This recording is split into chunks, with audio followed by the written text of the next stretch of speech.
Hello viewers, welcome to my channel Science to Technology. In today's show, Computer Wednesday, we're gonna talk about Rock Pi X. So let's dive right into it. Now you have to understand this, puppy. This is a low-cost x86 single board computer. I have already talked about Latte Panda, which is a single board computer and which can also do x86. However, that puppy is very expensive. This, on the other hand, is targeting price that is below 100, and if you can live with very low amount of RAM, you can go even lower than that, price-wise as in. So what does that mean? What does that translate to? Basically, this single board computer, which is the size of Raspberry Pi, basically credit card size, can run normal, average, garden variety Windows 10 or Linux distributions that are fine-tuned for x86, because even though Raspberry Pi can run basically Linux variant for itself, does not mean everything that Linux has will run on it, because a lot of Linux equipments and software codes and basically the whole architecture is created for x86. It's like an operating system for PC. So thankfully, because of the porting with Android department, it's much better now. But you have to understand, there are still many industrial applications or many custom things that are only built for x86, or maybe you just want to use same Ubuntu that you use on your desktop. So in those sort of scenario, Raspberry Pi will not cut it. You need x86. Now these is only specifically built for those kind of people. It's like if you need x86, like that's your primary requirement, get me x86, then this is something that you will consider. And given the fact that it is almost half the price of a Latte Panda, there is some uniqueness to it. Now what is the unique selling point of this? One important aspect is x86. If you need it, you do not have hundreds of options, and not to mention, if you want to find in a small size, you really don't have any option. There are some larger options and there are much more powerful options also. However, nothing, I mean tangibly nothing, comes to this form factor and price.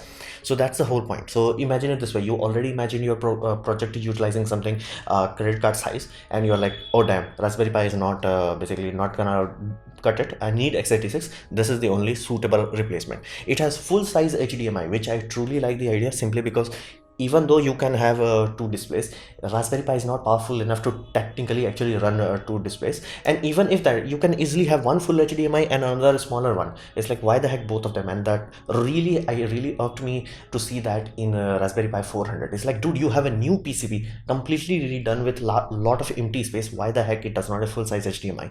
So that's really awesome. Another aspect is it has direct basically audio IO, basically microphone and headphones. So what does that mean? That simply means you can plug this puppy in a, let's say, television, and you can directly have a, for example, a conference computer. You don't have to, like, I have seen actual offices which utilize a freaking Apple computer just for conference system. It's like nothing else is doing that. That computer is only there just to do one thing. They just act as a absolute system. It's like, I'm turning it on, I'm gonna make a video call to another office or another branch or something like that. Like, people spend money on that. This puppy can do that, and very easily. And you want to remove as many extra stuff as possible. If you, instead of fancy cable, if you can use normal cable, awesome. Instead of using USB audio cards, you can use normal stuff, awesome. So that's the whole point.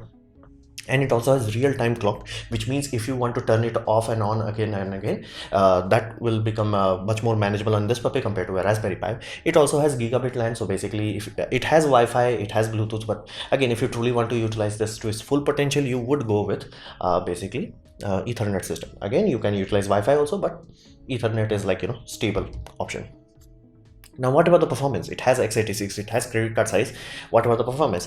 This is where it falls short. It does not have performance. Fundamentally, we are kind of spoiled simply because almost every equipment that has been released after, let's say, 2017 and 18, almost all of them can run very high quality video and audio without any issue, fundamentally. Now that's a very rare thing. I have recently discovered that my very old computer, as in like it was bought by me, Koto Duo 2009, it cannot run very high bitrate video files, just video files, nothing, no game playing and all that. It's just heavy video files. This computer is like, I can't do this.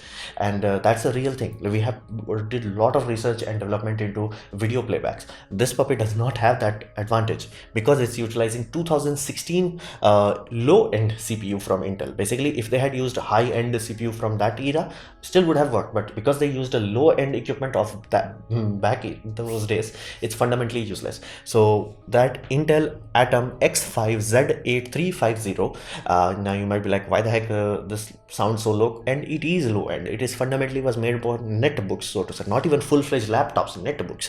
It is very low-end equipment. So basically, forget about full HD playback. good luck with 720p, and if you try full HD or 4K, you will just have a lot of drop frames, nothing else. You will just have like a drop frame till no avail. And if you want to do gaming on it, you have to tone down the settings so low that it might as well become a good joke at that point in time.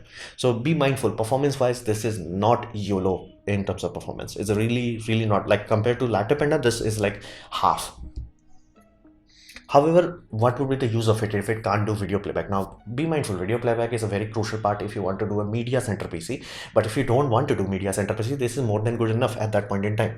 So if you have to deal with some old legacy software, which is kind of normal thing in industrial environments, enterprise environment, where like, dude, I have this networking software that that only runs on Windows XP, and we still are using it. We're gonna keep using it, and that's the reason why Microsoft supports an old operating system for so long.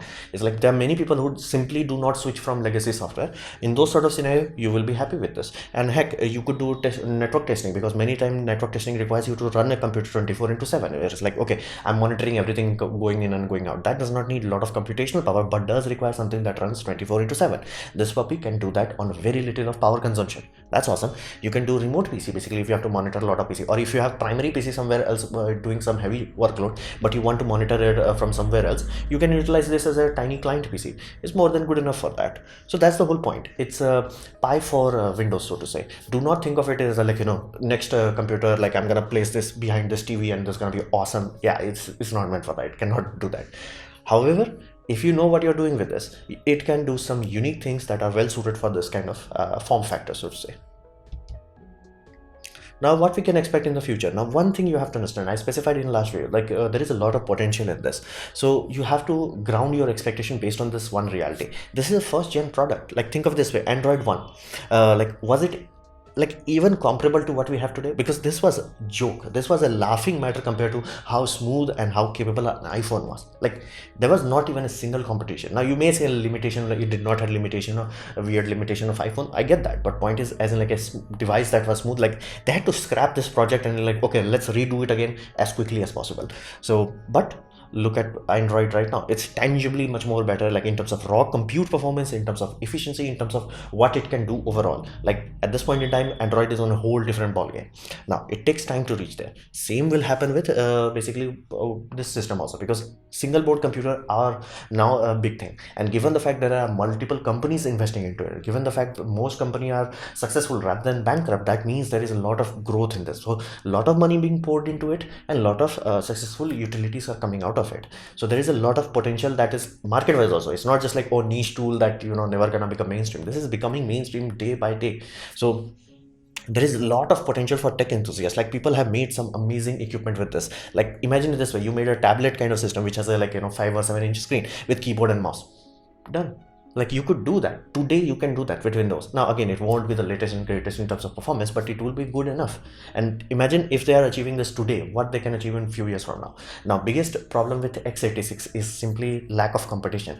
x86 is the property of Intel, and Intel only lended it out to AMD. So only these two companies can make x86 processor, and only now, as in like a recent release of basically Ryzen 5000, there is an actual competition in the market. So you have to understand, Intel can just YOLO its price. So even their processor performance per watt would be much worse than ARM system. They are like, there is no other alternative, you have to pay me. And AMD was not making good enough processor, only now they are making it. And I have seen AMD has creating some embedded system equipments where they have single board computer that are pre-built. Like, it's not for you or I, but it is like for customer clients basically who are selling 1000 units, 5000 units, 10,000 units, things of that nature. They have made some amazing stuff inspired by this kind of technology, single board computer. So I would simply urge you, be mindful of your expectation, because this is a first gen product. And remember how your first Android phone was, or even first iPhone. So that's the whole point. And because the capabilities are keep increasing, we went from it can do some stuff to like, whoa, this can do some serious stuff, to like it can act as a low end computer, to like you can go very high end at this point in time. We are getting a lot of capabilities, and over time it will also become cheaper. And if for some reason Microsoft, which they are working on, if they successfully manage to port Windows to ARM architecture, overnight single board computer will explode in the popularity. So fundamentally, there is a lot of capabilities in the future right now. So temper your expectation, but be mindful that we are looking at something basically new being formed right in front of our eye, slowly but surely. So this was my presentation on basically rock pi. I hope you liked it, learn from it. In that case, please click the like button, share it amongst your friends. That will help me a lot. If you didn't like it, didn't enjoy it, I urge you to press dislike, press it twice to show me extra disappointment. Please leave a comment because I try to reply to all of them. Subscribe, press the bell icon if you're free, and as always, thanks for watching.